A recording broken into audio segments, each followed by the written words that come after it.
Estamos aquí esperando al invitado de hoy, a ver si es capaz de conectarse.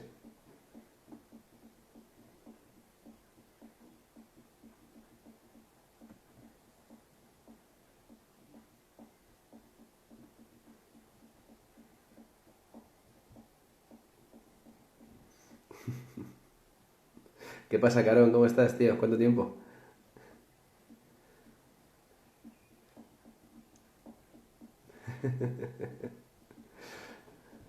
¿Qué tal se vive sin arbitrar?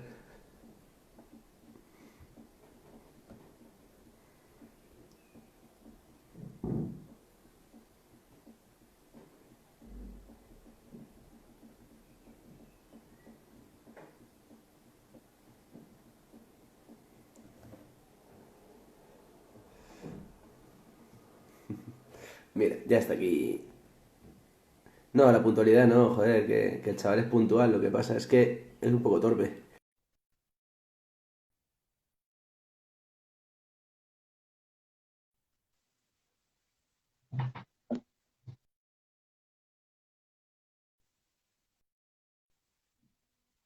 ¿Ves cómo es un poco torpe?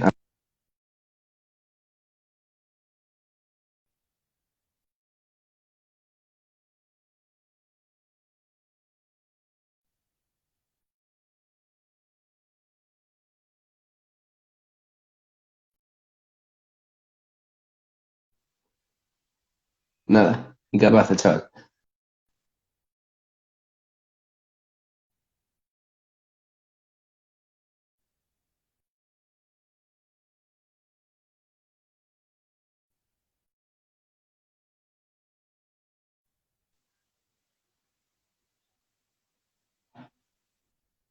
Hombre, a la ¿Funciona? vencida. Ahora sí. Funciona. Solo has hecho dos intentos que no han funcionado. No está mal, en la media. Ya, yo diciendo, no entiendo por qué. Además, me salía y o sea, volví a entrar y se salía todo el rato. Pero bueno, ya estamos, que es lo importante. Hay que pagar el wifi, tío, es que si no. Ya, es que estamos de recortes. Últimamente no damos para tanto. ¿Qué tal? ¿Cómo estás? ¿Qué tal va el confinamiento? Pues muy bien, la verdad. No me da tiempo a aburrirme. O sea, tenemos mucho jaleo y la verdad que creo que me lo estoy tomando bastante bien para la que tenemos encima. Así que bueno, se me está haciendo ameno. ¿Tú qué tal? Pues bien, trabajando mucho, intentando planificar la temporada que viene, aun con toda la incertidumbre que hay, que ojalá que podamos empezar en octubre y no nos manden a empezar a enero ni cosas raras. Y bueno, paciencia, ya sabes. Sí, yo creo que al final nos afecta a los dos de la misma manera. Al final el deporte es juntar gente y está ahí esa incertidumbre que no sabemos muy bien qué va a pasar. Y lo que no sea, no te digo ya profesional, pero profesional de primer nivel, que al final es un motor económico, pues no somos esenciales, lógicamente. Mm, mm. Bueno, como esto luego se queda por aquí, lo subiremos a la web de Olímpico y os mandaremos el vídeo para que lo pongáis donde queráis. Eh, por si alguien no sabe lo que es playing, o solo le suena de haber jugado algún 3x3 pero no sabe muy bien de dónde viene, cuéntanos un poco. Bueno, yo ya te he oído contar esta historia 50 veces, pero bueno, cuéntanos otra vez cómo surge playing. ¿Cómo surge Play-in? Bueno, pues a ver, surge cuando tú y yo éramos muy pequeños, además, porque tú viste esto crecer y Tú eras muy pequeño, yo ya tenía unos años. eso también. Y yo creo que mucha gente también del club lo ha visto crecer, ¿no? Al final todo empezó en el 2012, que teníamos que irnos de viaje de fin de curso y no teníamos suficiente dinero para irnos, y de todas las ideas, pues la que más nos gustó fue organizar un torneo en el cole. Dijimos, somos jugadores de básquet, nos mola organizar algo que la gente venga y pague por ello y podemos intentarlo, ¿no? Entonces montamos el primer 3x3 ahí en el Colegio San Buenaventura y funcionó muy bien, la gente vino, pagó por jugar, nosotros nos fuimos de viaje y en segundo de bachiller, que ya no había viaje de fin de curso, pero nosotros nos lo queríamos montar por nuestra cuenta, nos dijeron que obviamente no nos iban a dejar el colegio para hacer esto Y fue cuando hicimos un clic en nuestra cabeza de chavales de 16 años sin tener mucho mundo visto ni nada de esto, y dijimos, bueno, vamos a ver, nosotros disfrutamos organizando eventos deportivos y a la gente le mola el torneo que hicimos el año pasado. Pues, ¿por qué no? Si nosotros no necesitamos el dinero, lo donamos a gente que sí que lo necesite, ¿no? Y así fue como poco a poco se fue gestando una organización o un torneo solidario, que luego también hicimos torneos de la mano del Olímpico, y fue creciendo poco a poco, fuimos liando a más gente hasta lo que es hoy, que es una ONG pues diferente al final, que es la ONG del deporte. Bueno, lo de poco a poco está muy bien porque tú eres un tío humilde, pero lo del poco a poco habría que revisarlo, ¿no? Porque al final han pasado 8 años y creo que de la idea inicial, así un poco de andar por casa, de pagarnos el viaje de fin de curso a lo que es hoy en día Playing, eso no ha sido poco a poco, ¿eh? Bueno, ha sido gradualmente, pero sí que es verdad que ahora somos algo muy distinto a lo que empezamos, obviamente, y afortunadamente.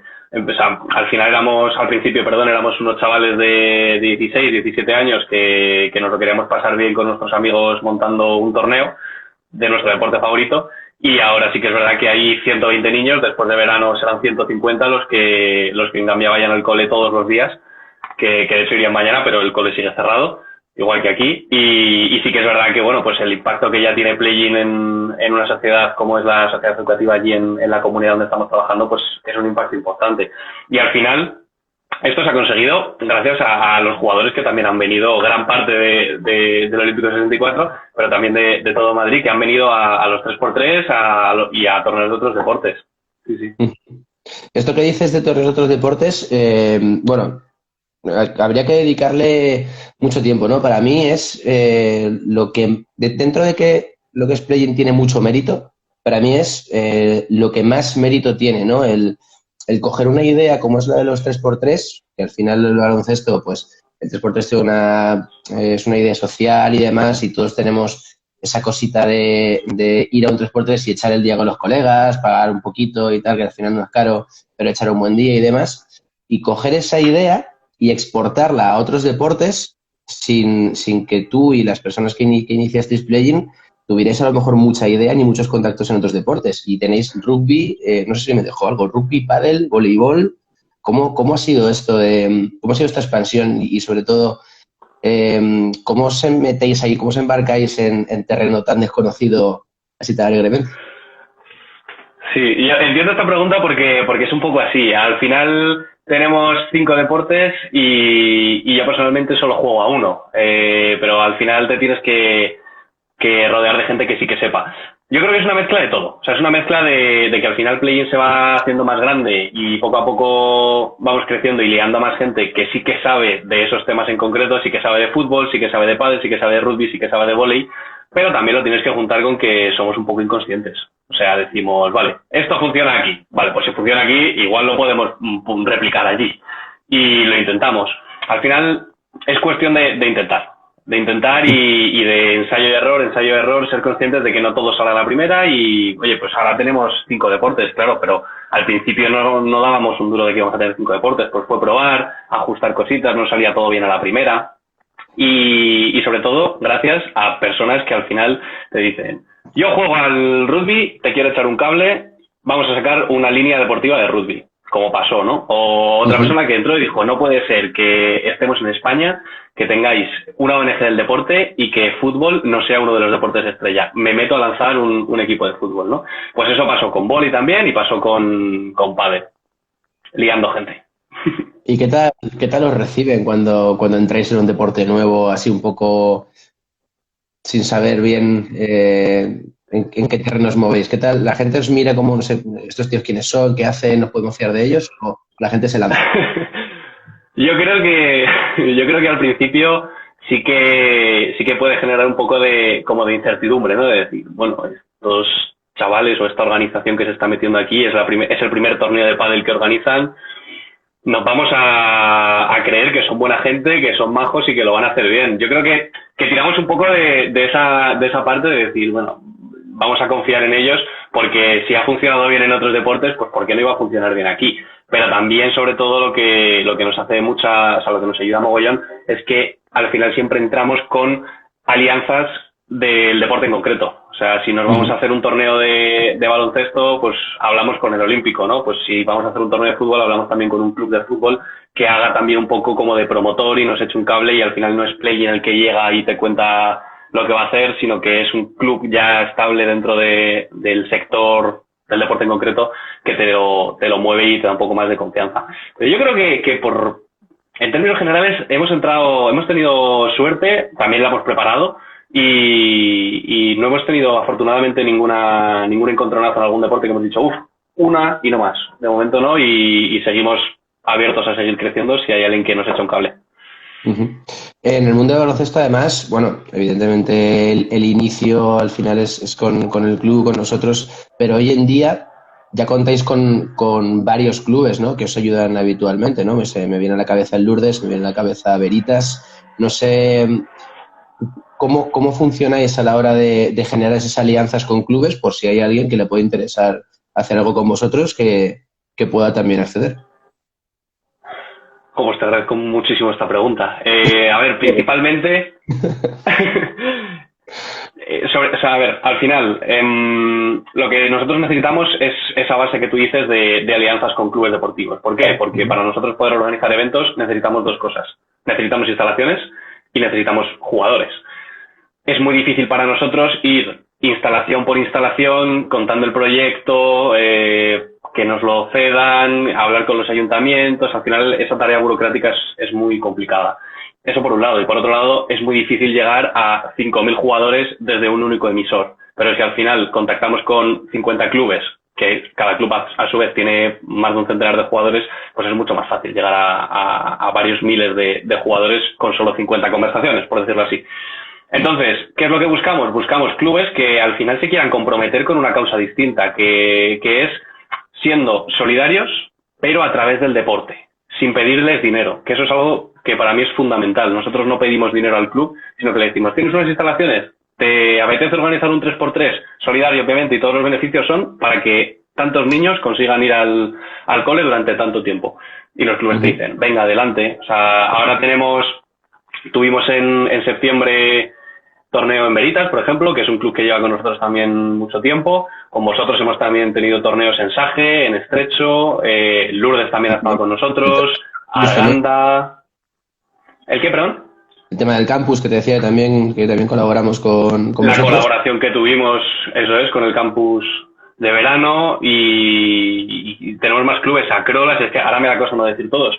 Acrola en Aravaca también está con nosotros. Hemos tenido colaboraciones del Olímpico Perelló, o sea, mogollón.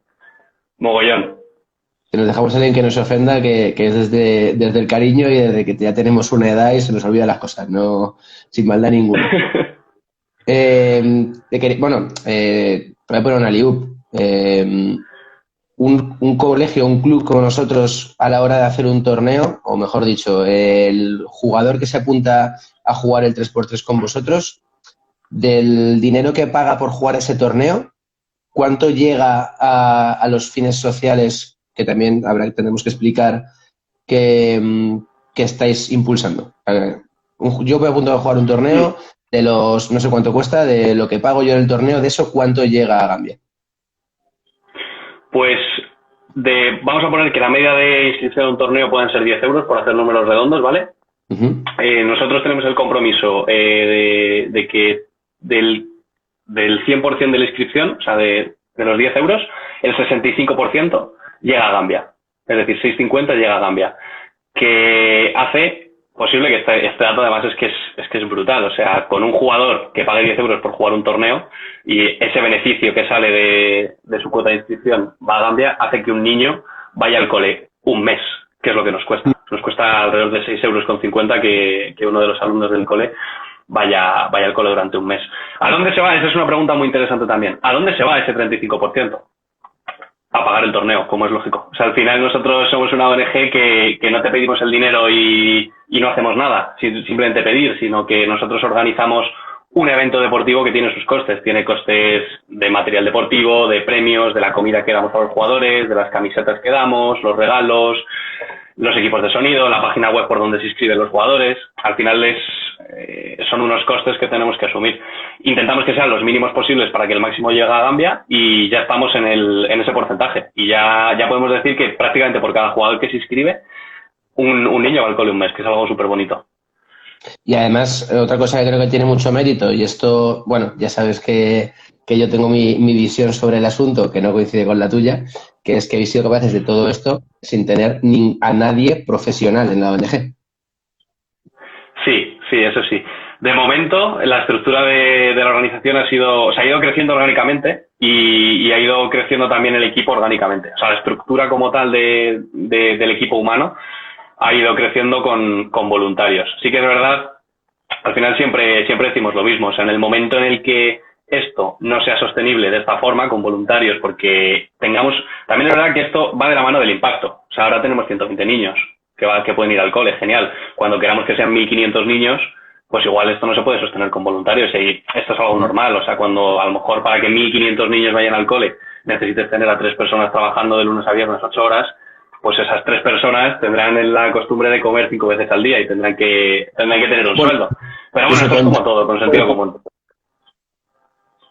Con comer 3 veces les puede valer. No te metas en jardines.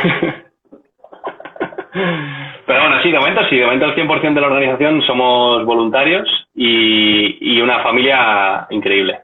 De hecho, yo animo a que las personas que nos están viendo, que si se están planteando, ay, ¿me meto o no me meto?, que no se crean nada de lo que yo estoy diciendo, que lo verifiquen por ellos mismos, que se metan dentro de Playing y que lo experimenten. Totalmente. Hemos dado una cosa por supuesta porque ya hace tiempo que lo lograsteis. No hace tiempo, si es que es antes de ayer. Pero habéis montado un colegio. Es que, claro, cualquier persona que se lo digas se lo dice muy rápido, pero habéis montado un colegio en Gambia, que no es Cuenca, de cero. Habéis cogido un terreno en un país al que no habíais ido nunca y habéis montado un colegio. Y ahora van niños al colegio ahí. Primero, ¿cómo se os ocurre decir qué tienes que hacer hoy? Vamos a montar un colegio en Gambia. Buah, ¿cómo se nos ocurre? Pues un poco volviendo a lo de antes, soñando mucho y siendo muy inconsciente. Que creo que es una ventaja de haber empezado tan pronto. Porque al final cuando vas pasando tiempo y te vas haciendo más mayor, más consciente de los peligros, de los riesgos y demás, tú mismo te creas barreras, ¿no? Entonces, cuando empezamos siendo tan jóvenes, al final el proyecto en Gambia empezamos a gestarlo cuando teníamos 20, 21 años aproximadamente. Nos faltaban, no teníamos tantas luces como tenemos ahora y eso que ahora nos siguen faltando, ¿no? Entonces, empieza diciendo, vale, tenemos 3 problemas con la organización, que es que, y además 3 problemas que eran nuestros, pero que también los trasladábamos a lo que podían pensar los jugadores. O sea, para nosotros, los jugadores que venís a los torneos y los clubes con los que colaboréis con nosotros, sois muy importantes y lo que penséis es crucial. Entonces, los 3 problemas que teníamos eran 3 problemas que tenían los jugadores y los clubes, que era, organizábamos un torneo para una causa cada vez, con lo cual no teníamos una vinculación con nada y perdíamos esa conexión de una organización establecida y sólida. Luego, no teníamos un control de los fondos, de lo que se hacía con los fondos. Entonces, si a nosotros como organización ya no nos gustaba, digamos, que no saber qué se hacía con el dinero que recaudábamos y donábamos a otra organización para un proyecto social, a vosotros como jugadores o como clubes ni os cuento, que al final sois los que también lo estáis dando, ¿no? Y luego, en tercer lugar, yo creo que el problema también era el impacto, que conseguíamos recaudar pues 1.000 euros y lo donábamos a una organización de 1 millón de recaudación anual o mensual incluso. El impacto era mínimo. Entonces dijimos, vale, vamos a por un proyecto que sea un proyecto propio en el que tengamos el control de los fondos total, en el que el impacto del dinero de los jugadores sea el máximo posible y en el que nos podamos vincular a tope con una misión a largo plazo. Entonces, juntas eso con las ganas de hacer cosas y los sueños y la inconsciencia y sales. Con mucho trabajo, obviamente, y mucha gente, pero un poco la esencia fue esa. El creerte capaz de hacer algo así fue un poco tras el 3x3, aquel que hicimos en Sage contra el cáncer de mama, fue un poco punto de inflexión, porque yo pocas veces he visto Sage más lleno. La verdad que fue increíble ese torneo, fue brutal, un diciembre de 2014 y sí, ese fue el punto en el que a partir de ahí dijimos, tenemos que empezar una transición y a raíz de ese boom en aquel torneo, pasamos una temporada completa destinando toda la recaudación a una sola causa y luego ya la siguiente temporada, o sea, 2 temporadas después de aquel torneo en el Sagecon Olímpico, fue cuando empezamos con el proyecto de Gambia. Empezamos a planificarlo, a idearlo, porque al final tú quieres hacer un colegio en Gambia, pero no tardas un día en decidir que quieres hacer un colegio en Gambia. Es un proceso. Teníamos una pregunta, nos preguntan si todos los voluntarios son mayores de edad o si es necesario ser mayor de edad para ser voluntario. También se le puede dar la vuelta. Oh, muy buena pregunta. Muy buena pregunta. A día de hoy todos son mayores de edad, pero no es necesario. No es necesario que sean mayores de edad. A partir de los 14 años no hay, o sea, se puede ser voluntario de Playing. Se tiene que escribir a través de la web. Aprovecho ya y contesto como si hubiera más, o sea, por si hubiera más dudas sobre el voluntariado, que se metan en la web, en la parte de únete al equipo, y ahí tienen que rellenar un formulario y nosotros ya nos ponemos en contacto. Ahora las cosas están yendo un poco distintas por el tema del confinamiento, pero necesitamos voluntarios. Y luego, si preguntas si tienen que ser mayores de edad, además es que, te voy a contar una cosa que es brutal.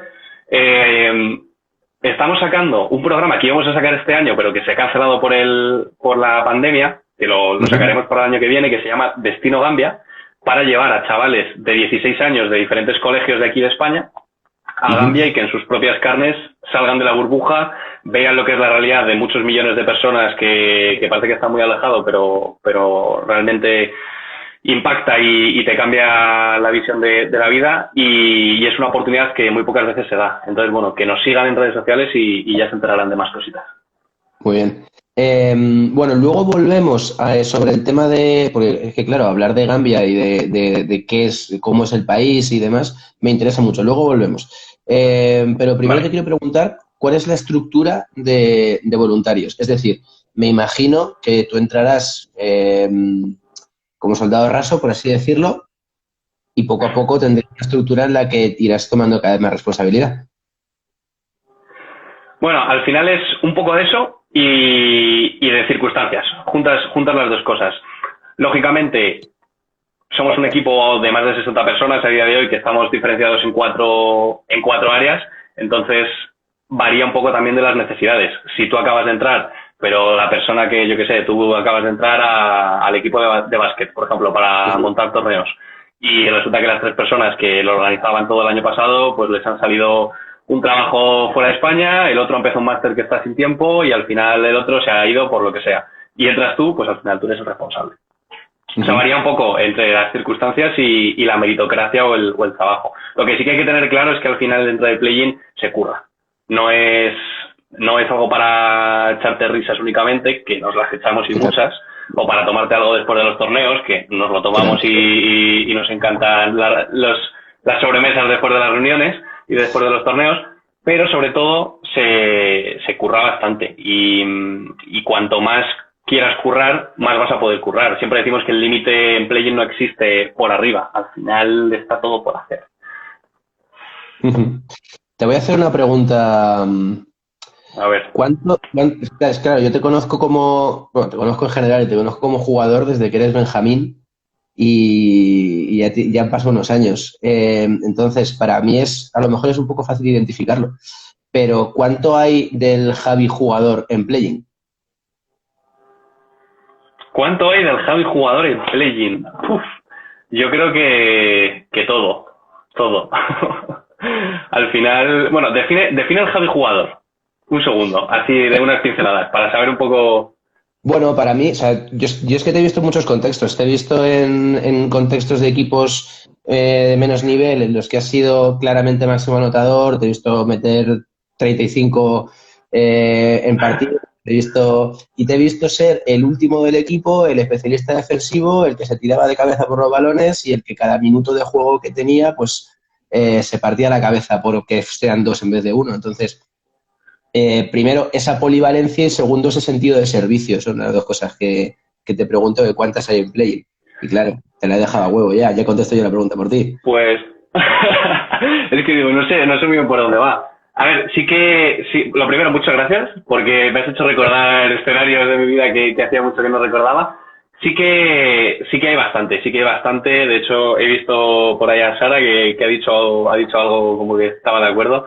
Creo que hay bastante y que todos tenemos que ser conscientes de lo que podemos aportar. Por muy versátiles que seamos, por muy diferentes que sean las circunstancias, tenemos que ser conscientes de qué se necesita en cada momento. Hay veces que necesitas ser el máximo anotador, el que se parte los cuernos por sacar adelante el equipo o el proyecto, el que tiene que motivar, y hay veces que te toca ser el que se queda un poco atrás, el que deja a otros que saben más hacer lo correcto y el que tiene que aprovechar en cada oportunidad que se le da para hacer algo, dar lo mejor de sí.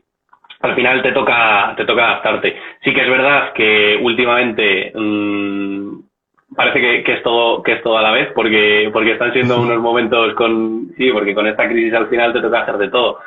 Pero bueno, yo te diría que sí, que el Javi de la cancha también está dentro de la organización y que bueno, al final depende un poco del momento. Y bueno, yo hay una cosa que creo en general, ¿no? Pero en ti lo veo mucho, que es que el ser jefe muchas veces te hace incluso bajar más al barro que el no serlo, ¿no? El ser jefe en play-in es un marrón, o sea, no es ser jefe, es un marrón. Esto lo hemos hablado mucho, además, sobre todo volviendo un poco a lo que decías antes de la estructura y tal. En play-in tenemos los voluntarios cuando entran a play-in, pues son voluntarios, y luego por encima hay líderes de equipo que coordinan un poco los equipos, ¿no? Entonces con los capitanes, que nosotros los llamamos capitanes, siempre tenemos esas coñas que sí, que queda muy guay, ¿no? Yo soy el responsable de este equipo, pero al final soy el que me como los marrones, soy el que me tengo que acostar más tarde que el resto, el que tengo que preparar las cosas y demás. Yo me he pensado alguna vez ponerme en la firma del correo Javier Roldán, presidente y chico de los recados, que es que muchas veces es eso, pero hay que asumirlo también. Es algo pequeño, es algo muy bonito, es algo muy familiar y tiene su encanto. Sí que es verdad que cada vez las circunstancias van cambiando y no puedes a lo mejor dentro de 5 años dedicar el mismo tiempo que dedicaba hace yo 3, cuando ni siquiera había terminado o sea, estaba en el colegio, es muy difícil. Pero bueno, sí, yo creo que sí, que en play-in cuanto más responsabilidad, más te embarras, más te tienes que remangar. ¿En qué instalación, en qué pabellón o con qué club montarías tu 3x3 ideal? O sea, ¿en qué instalación dirías, joder, si pudiera hacer un 3x3 aquí, hemos triunfado? Mira, te suelto un sueño, ¿vale? Por si hay alguien que casualmente lo está escuchando. Siempre he pensado que en algún momento nos iban a ceder IFEMA y íbamos a montar ahí, en un día, te lo juro, en un día, unos campos de básquet por 2 pabellones, unos campos de fútbol sala por otros tantos pabellones, pistas de pádel.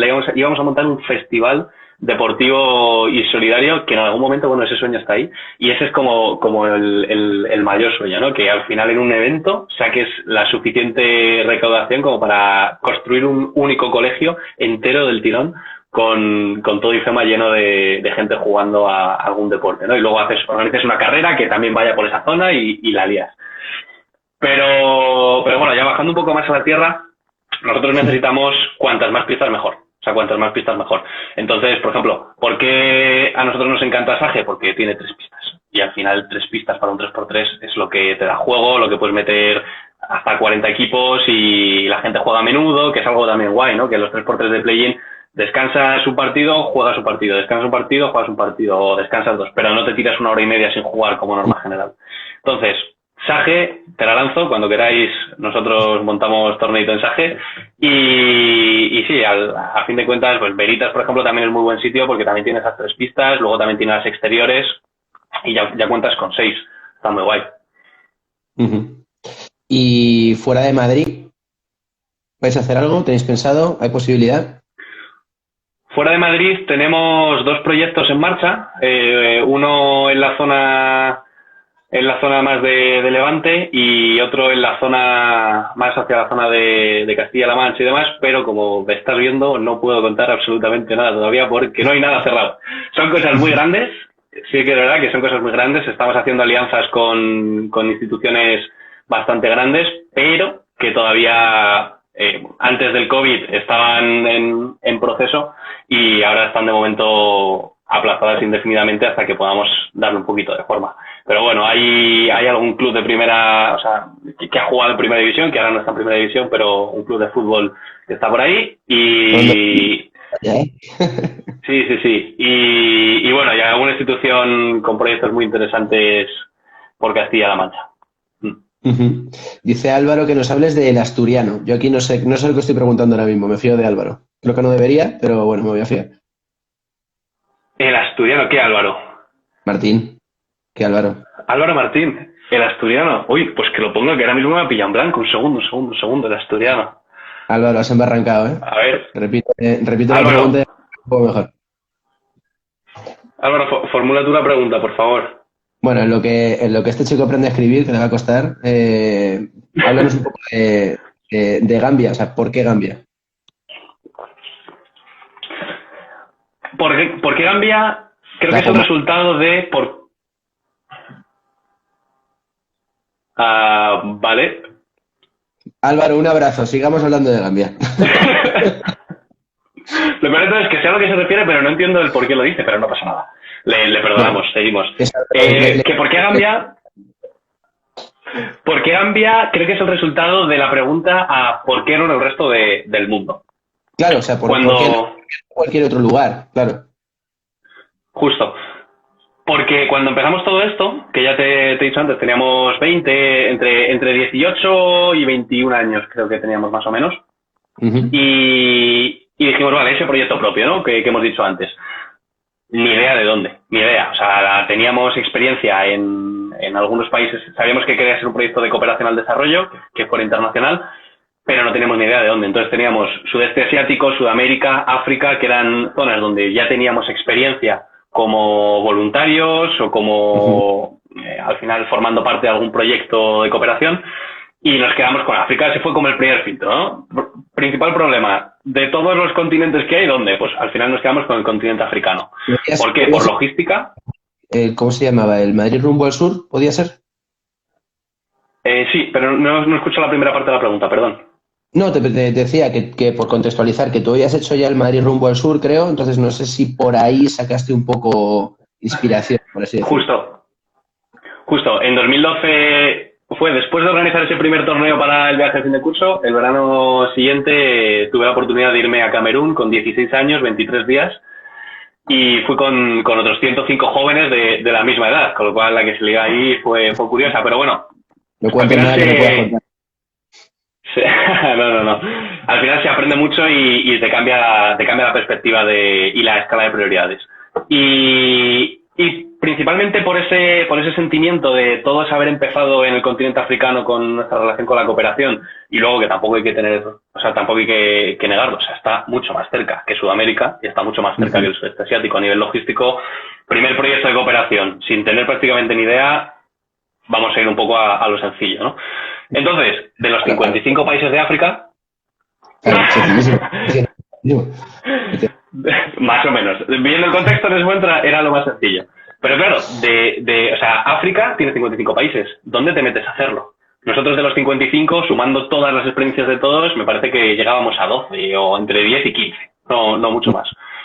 Nos tocó estudiar como si no hubiera habido un mañana, o sea, más que en la universidad. O sea, nos lo tomamos eso mucho más en serio que otras cosas que teníamos en nuestro día a día. Entonces empezamos a filtrar. Al final, por ejemplo, te traslado a ti la pregunta. Es que igual te sabes la respuesta, pero bueno. Si tú tuvieras que elegir un país, ¿qué criterios seguirías? ¿O qué pregunta te harías? Hombre, yo lo primero, sobre todo conociendo un poco el contexto en África, estabilidad política, al final... Que no vaya a venir un frente de liberación y me vaya a tumbar todo el mes que viene. Yo desde mi cultura y desde mis prejuicios seguramente hacia los países africanos, ¿no? Pero para mí sería lo primero, el estar seguro. Eso es, pues para nosotros fue el primer filtro, donde no queremos hacer un proyecto de cooperación con estas condiciones que tenemos, ¿no? De primer proyecto, sin experiencia y tal. Entonces quitamos todos los países que tenían presencia de conflictos armados, grupos rebeldes, inestabilidad. significativa y se nos fue bastante, es triste, pero se nos fue bastante parte del continente. Y luego al final buscamos poder comunicarnos bien. O sea, es muy interesante hacer un proyecto en un sitio que se necesita, pero también es muy interesante hacer un proyecto en un sitio viable y que vas a poder desarrollarlo lo mejor posible. Si no puedes comunicarte porque la lengua local es muy difícil o puede que sea el francés y nosotros no hablamos francés o lo que sea, pues era un condicionante. Entonces, también seleccionamos países que se hablara inglés como lengua oficial. Que luego ya, una vez aterrices en el país y lo estudias más en detalle, te das cuenta de que la lengua oficial y la lengua que se hable tampoco es muy 100% vinculante y significa que todo el mundo lo hable, pero sí que el inglés es fundamental y luego logística. O sea, cuánto tardas en llegar, qué vuelos, cuánto me cuesta. Y que me imagino que el inglés que se habla en Gambia con el inglés que hablas tú en Lucero se pueden parecerlo con huevo una castaña. Es distinto, sí, es distinto. Pero como el español que a lo mejor hablas en Galicia y el que te hablan en el puerto de Santa María. Al final hay variaciones a tutiplén. En Gambia el inglés es inglés gambiano, o sea, el acento es más local. Pero sí, y luego también tú tienes que tener en cuenta que es un idioma que ellos o sea, que es un idioma impuesto, por decirlo así. Que no es que ellos lleven hablando inglés toda la vida, ellos tienen sus lenguas. Y muy curioso, nosotros intentamos aprenderlas todo lo que podemos y el inglés es algo que les viene de una historia relativamente reciente. Y que me imagino que todo lo que no sea a nivel formal, pues buscarán no utilizarlo. Correcto, sí, tal cual. Al final es así. Y nos pasa a nosotros también cuando estamos por ahí, que si podemos hablar en nuestro idioma con gente que nos conoce, pues preferimos eso a seguir dándole caña a otros idiomas que estamos aprendiendo. Cuando es tu día a día, pasa eso. La mayoría hablan en lenguas locales. Pregunta Rafa, está ya citando a la madre del cordero, ¿no? A ver. Me la estaba guardando, pero cuéntanos cómo ha afectado todo el tema de la pandemia a la situación del cole. Mucho. El primer mensaje es: ha afectado muchísimo. Y el problema es que ha afectado en dos ámbitos. Ha afectado en España y ha afectado en Gambia. Y que afecte en España también repercute en Gambia, ¿no? Entonces, ¿cómo ha afectado en España? Pues lo que hablábamos antes, no podemos organizar eventos deportivos, que es nuestra fuente de financiación. Sin eventos deportivos no hay fondos.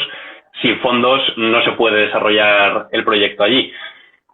Al final los profesores tienen que seguir cobrando, aunque el colegio esté cerrado, que ahora vamos a eso. Bueno, no, me meto ya. El cole lleva cerrado desde el 18 de marzo. Hay confinamiento en Gambia. Sí, hay confinamiento en Gambia y claro, los niños están sin formación igual que aquí. Entonces, bueno, está afectando bastante y el problema es a nivel económico. De hecho, el problema es que el confinamiento en países como Gambia es un lujo, porque el salario es al día. A mí me surge una duda aquí antes de nada, porque claro, nosotros pensamos en nuestra vida de europeos y en los servicios médicos que tenemos en nuestro país, pero a nivel médico, ¿cómo está el tema en Gambia en cuanto a qué pasaría si hubiera un nivel de contagio como el que ha habido en España? O sea, la mortalidad igual sería mucho mayor o a lo mejor el contagio es más difícil porque hay más dispersión entre localidades, no lo sé. Pues esa es la incertidumbre que tenemos todos. La OMS está pronosticando que África va a ser el nuevo epicentro de la pandemia. En Gambia ahora mismo miré el dato ayer, me parece, 19 casos confirmados y 9 recuperados, un muerto y 10 activos. Y esos son los datos medidos. Entonces, aquí nos encontramos con dos problemas. La medición, que no se hace a la misma velocidad porque no se cuenta con los mismos medios. Y luego la distancia social. En Gambia, por ejemplo, donde nosotros estamos trabajando, una comunidad de Gambia rural, comparten casa a lo mejor 10, 15 personas, desde el bebé que acaba de nacer hasta el anciano de la familia. Y comparten cuartos y la distancia social es mucho más difícil. Los pozos, o sea, nosotros tenemos agua corriente, es un lujo de la leche. Allí no, allí es el pozo de Polea como el del Belén. Entonces, ese pozo es un pozo común que a lo mejor compartes con 30 personas o con 40 personas, porque no todos en todas las casas tienen pozos. Con lo cual eso hace que las posibilidades de contagio aumenten. ¿Qué es lo que pasa? Que sí que es verdad que se está viendo que el virus en las condiciones de allí no es tan, hablo ya de Gambia, no se transmite a la misma velocidad o con la misma intensidad que se está transmitiendo aquí, probablemente por las condiciones de temperatura. Pero sí que es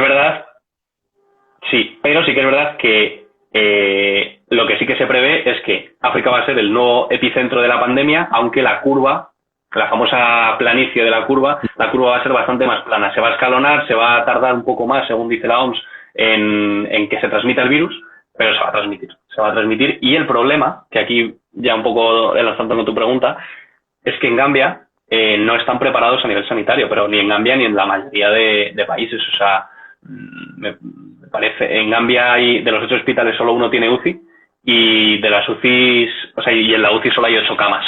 Entonces, imagínate 8 camas de cuidados intensivos para un país. Al final son 2 millones de habitantes, pero oye, es que son 8 camas frente a 2 millones. El ratio está muy por debajo de lo que se necesita. Y volviendo a... Es que claro, te he cortado. Volviendo a lo que estabas diciendo, ¿cómo vais a intentar o cómo pensáis que vais a poder mitigar todo este periodo para que el colegio subsista, para que no sea necesario cerrar? A nivel económico, quiero decir.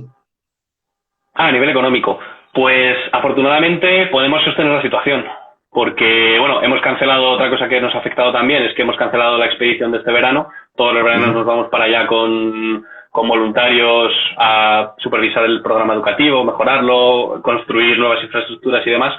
Entonces, si no vamos para allá, estamos estudiando la posibilidad de ver qué es lo que no es imprescindible desarrollar o construir este verano para utilizar esos fondos como una especie de bolsa hasta que podamos seguir generando dinero aquí en España con eventos deportivos, y estamos pues en esa balanza de, vale, pues hasta cuándo podemos aguantar financiando los sueldos, que es una cosa que sí que queremos hacer, que queremos seguir manteniendo los salarios de los profesores. No vamos a hacer ningún ERTE, por un poco lo que te intentaba comentar antes, que allí la economía es al día. O sea, allí tú tienes que salir a la calle para ganarte el sueldo del día. Tienes que ir al huerto, recoger las hortalizas de tu parcela y luego ir al mercado a venderlas. Estando confinados no se puede hacer.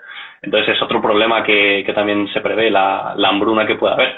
Con lo cual tenemos que seguir pagando los sueldos para por lo menos asegurarnos que las 10 familias que dependen del proyecto van a seguir adelante. ¿Cómo es el proceso de escolarizar a un niño ahí en el cole, en el vuestro?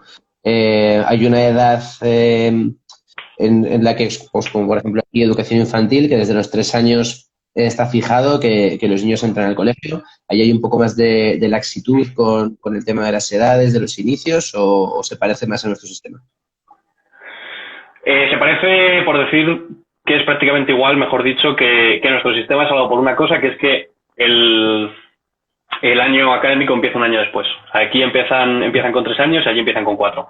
Pero hay 3 cursos de infantil y luego 6 cursos de primaria. De hecho, nosotros tenemos ahora clases desde primero de infantil hasta primero de primaria, y ya después del verano los de primero pasan a segundo. Entonces, bueno, es bastante similar a los 3 años, y de hecho algo que se solicita es la partida de nacimiento, por decirlo así, el certificado de nacimiento. ¿Y cómo es el proyecto educativo? Que en esto sé que, por ejemplo, nuestro Alvarito y Belén han trabajado un montón a la hora de planificarlo. Me imagino que seréis cole de línea 1. ¿Hasta qué curso? Bueno, no lo sé, igual. ¿Hasta qué curso tenéis? ¿Qué tenéis pensado de aquí a, no sé, medio plazo? ¿Pensáis llegar a un punto en el que un niño que entra con 4 años pueda terminar con 18 con vosotros, o lo veis todavía muy lejano? Ese es el sueño tanto nuestro como de los habitantes de la comunidad de Basori, que es donde está el cole.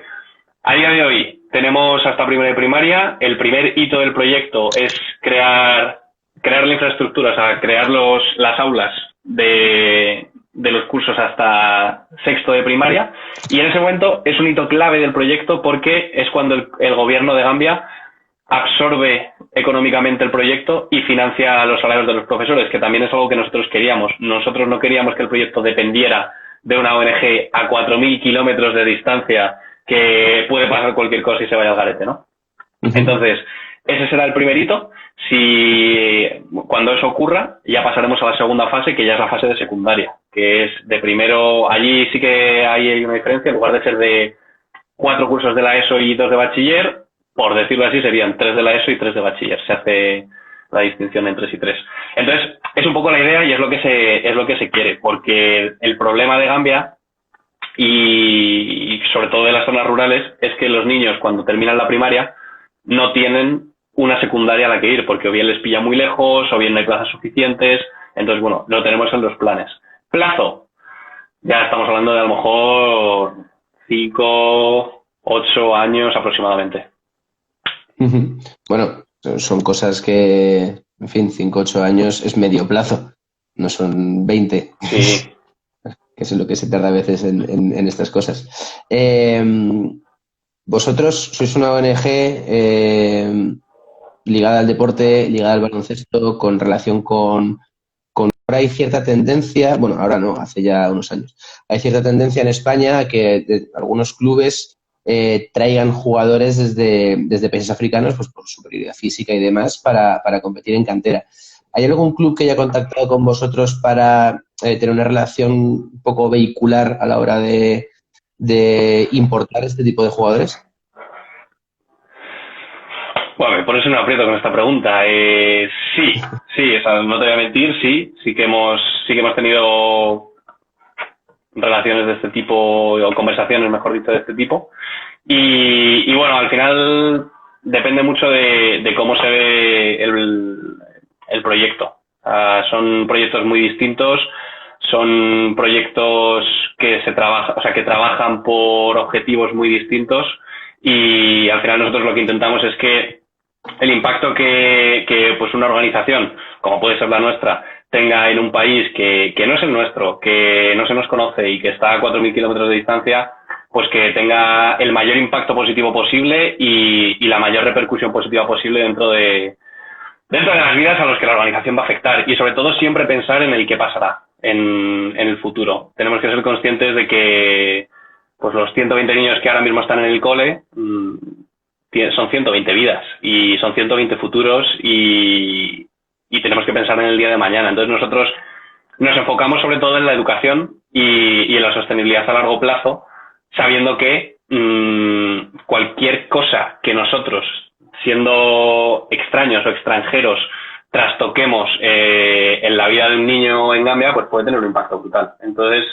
bueno, son proyectos distintos. Al final, traer jugadores, niños de países africanos aquí, por mucha superioridad física que tengan, hay que saber hacerlo muy bien, ¿eh? No digo que no se haga, digo que hay que saber hacerlo muy bien para que el día de mañana no tenga un impacto negativo en las vidas de esos X niños que vengan a Europa a jugar, y en la vida de las familias, y en el qué pasa después.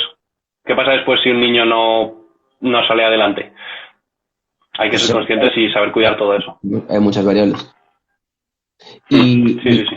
Y al revés, ¿hay profesores españoles que os han podido contactar para decir, oye, yo me quiero ir a dar clase a Gambia a echar ahí un cable? Sí, mogollón. Ahí sí, ahí también ha habido, de hecho, ahí ha habido más, porque es algo muy atractivo. ¿Qué es lo que pasa? Que nosotros, todo el personal que tenemos en el cole es local.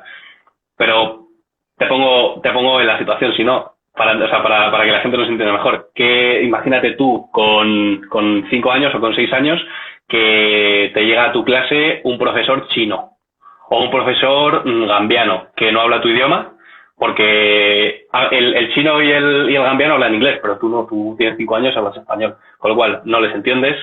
Llevan los chinos o los gambianos que vienen a darte clase, llevan aquí 5 días, con lo cual no conocen nada de España, de cómo son las costumbres, las relaciones interpersonales.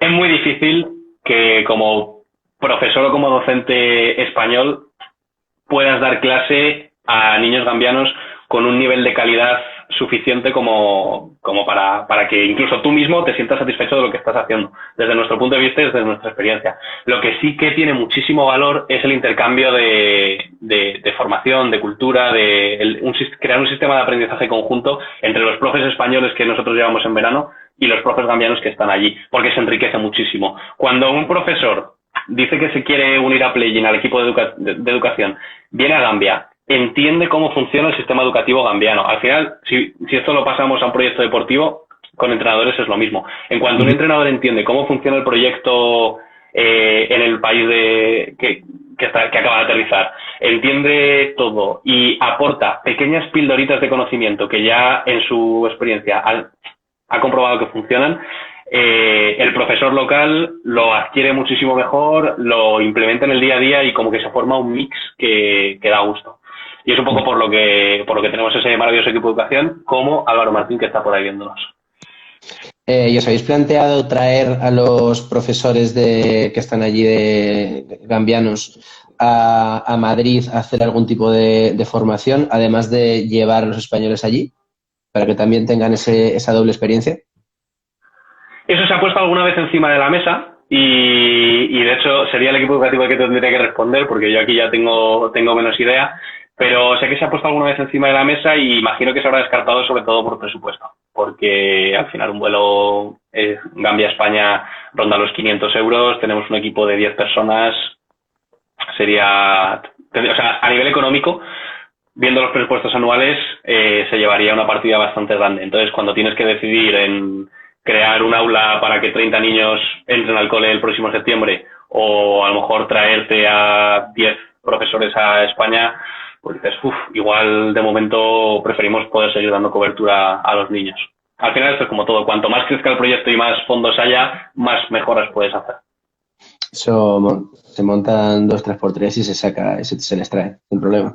Venga, consigue IFEMA, que montamos el mayor 3x3 de la historia. Yo es que no tengo contacto ahí, pero si no, yo voy ahí a repartir agua encantados cuando lo consigáis. Siguiendo un poco con el tema del cole. Ahora mismo, en lo que conseguís seguir creciendo, sobre todo por primaria, ¿cuántos colegios hay alrededor? O sea, porque me imagino que vosotros seréis algo así como un cole privado, el equivalente aquí en España, ¿no? En el que los niños están hasta donde tenéis y a partir de ahí tendrán que buscar otras alternativas. ¿Supone esto para las familias tener que hacer muchos kilómetros o tienen alternativas relativamente cercanas? Vale, buena pregunta. Lo primero es que el cole, o sea, lo que es la infraestructura del cole, las aulas van creciendo, se van construyendo conforme los alumnos avanzan de curso. Entonces esto es muy importante porque hasta el primer hito, que es sexto de primaria, los alumnos no se van a tener que cambiar de cole. O sea, y una vez el gobierno... Con el alumno, ¿no? Eso es. Con la primera clase, el cole fue creciendo. Entonces no dejamos de repente a niños a familias que tengan que buscar la vida para llevar a sus hijos a otro colegio. Y es un poco la idea que queremos mantener. Entonces, eso no creo que ocurra. No creo que en algún momento se tengan que ir a otro centro. Espero que no. Espero que sigamos, que esto no dure mucho, que podamos volver a hacer torneos, que todos los que nos están viendo se apunten y volvamos a la casa. Pero sí que es verdad que en Gambia, además Gambia tiene una forma alargada, tiene una situación muy curiosa. Entonces, cuanto más te metes hacia el interior, que es la zona más rural, más dificultad para encontrar coles hay. Y sí que es verdad que hay en determinadas comunidades que los niños, pues un poco lo que se ve y lo que se nos cuenta en algunas comunicaciones, ¿no? de otras organizaciones, que tienen que hacer muchos kilómetros para llegar a la escuela. Donde nosotros estamos trabajando, que es una zona un poco menos metida en la Gambia muy rural, por decirlo así, sí que los pueblos tienen la suerte de contar con escuelas. El principal problema no es que no haya escuelas en Gambia, en la zona donde estamos trabajando. El principal problema es que las escuelas que hay están llenas. Entonces, el niño tiene la opción de tener plaza en la escuela, ir a la escuela, o no tener plaza y no ir a la escuela. Es un poco en la situación en la que nosotros estamos trabajando. Oye, se me crea ahora mismo una duda. ¿Cómo se consigue un permiso para poder construir en un país extranjero que además en su momento era desconocido? O sea, me imagino que habrá que ir a la embajada a decirle: hola, señor embajador, quiero construir un colegio en su pueblo. Hola, señor embajador, no somos nadie, no tenemos nada y queremos hacer esto. Y confía en nosotros, confía en nosotros.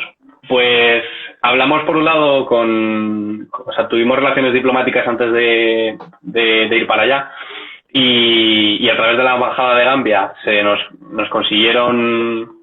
Al final este es un proyecto que está avalado por el gobierno de Gambia a través de la embajada y del Ministerio de Educación. Entonces esto nos ha ayudado mogollón. Pero el inicio fue contactar con la embajada de Gambia aquí en España, decir, hola, no somos nadie, tenemos esta idea, queremos contárosla y ver cómo nos podéis ayudar para que podamos hacerlo lo mejor posible. Y a raíz de ahí ya llegamos al Ministerio de Educación, una vez estuvimos en Gambia echando un ojo a cómo se hace todo, porque el primer año no hicimos nada, el primer año vimos, aprendimos, masticamos todo lo posible, interiorizamos para luego hacerlo el segundo.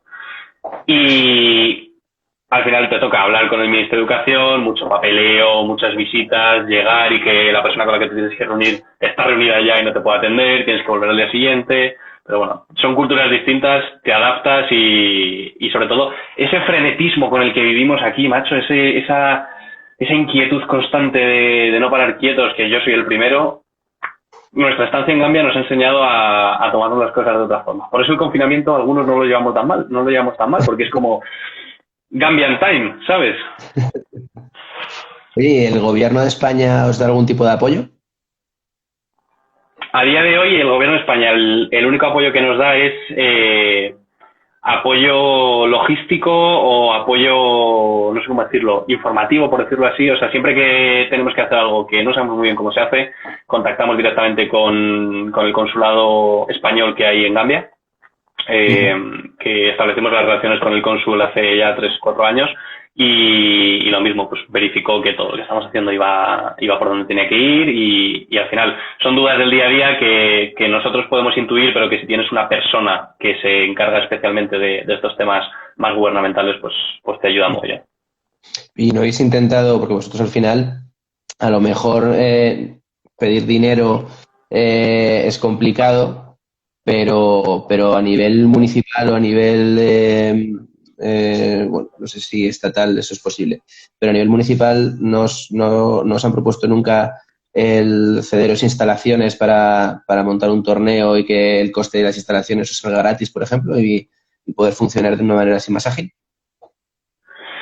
Cambiando el verbo, sí, o sea, no nos lo han propuesto, sino que nosotros lo hemos tenido que proponer, eso sí. O sea, no nos ha llegado el ayuntamiento y ha dicho, oye, Playing, ¿os apetece montar? Eso en algún momento igual llega, de momento no.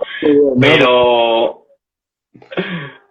sí que hemos tenido alguna sesión de polideportivos públicos que desde aquí agradecimiento máximo porque nos ayuda muchísimo. Hemos tenido colaboraciones con el Ayuntamiento de Pozuelo, el Ayuntamiento de Arganda, el propio Ayuntamiento de Madrid y eso nos ayuda muchísimo. Al final las instalaciones cuestan mucho dinero y si tuviéramos que asumir el coste no saldría rentable el evento. Tú no lo dices porque eres un tío humilde, como he dicho antes, pero algún premio se ha caído, ¿no? Algunos. Algún premio nos ha caído, sí, algún premio sí. Sí. El último, además, yo creo que nos hizo especial ilusión, que fue en diciembre, los premios al altruismo de la Fundación José Ramón de la Morena, que fue muy curioso, que bueno, nos entrevistaron en el programa El Transistor de Onda Cero y les gustó el proyecto, son gente encantadora además y nos nominaron como uno de los galardonados anuales del premio.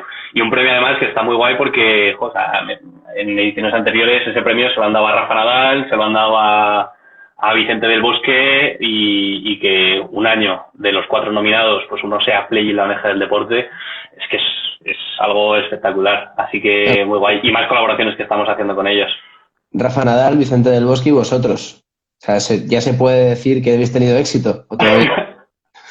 Alguno que otro sí. Bueno, esos son algunos de los nominados que sí que impacta. Sí. Y sí, pues al final compartir premio, aunque eran ediciones distintas, pero compartir premio con personas, incluso instituciones. También este año, por ejemplo, la otra institución a la que también le han dado el premio era la Fundación Aladina. Pues oye, estar en el mismo escenario Fundación Aladina con tantísimos años de experiencia y tantísimo impacto, y Play y la ONG del deporte, pues es algo que te sube la moral y que te gusta mucho. y que sobre todo tenemos que refleja el despedir, trabajo Javi. de mucha gente. Te quedan 15 segundos para despedirte como tú quieres. Seguidnos en Play.